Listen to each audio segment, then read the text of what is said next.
মুসলমান ছাত্রী, আমি বলতে বাধ্য হচ্ছি বর্তমান কনটেক্সটে দাঁড়িয়ে, সে যখন একটা এআই পেপার লেখে তখন আমরা বুঝিয়ে দিতে চাই যে তাকে যদি শিক্ষিত করা যায়, তাকে যদি মেন স্ট্রিমে আনা যায়, তাহলে সমাজের সম্প্রীতি বজায় থাকে, সে এগিয়ে চলে। আজকে কিন্তু আমরা রুরাল বেঙ্গল থেকে 6টা স্টুডেন্টের রিসার্চ এর মধ্যে রেখেছি। আমরা সেই প্ল্যাটফর্মটা তৈরি করতে চাই, আমরা গ্রামে, প্রত্যন্ত গ্রামে গিয়ে কাজ করতে চাই।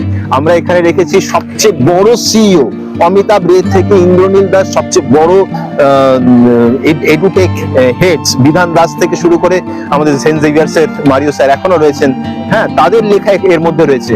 আমরা এখানে কুইজ রেখেছি, আমরা এখানে ফিউচার অ্যানালাইসিস রেখেছি যে এআই চ্যাম্প ইন্ডিয়া কি করতে চায়।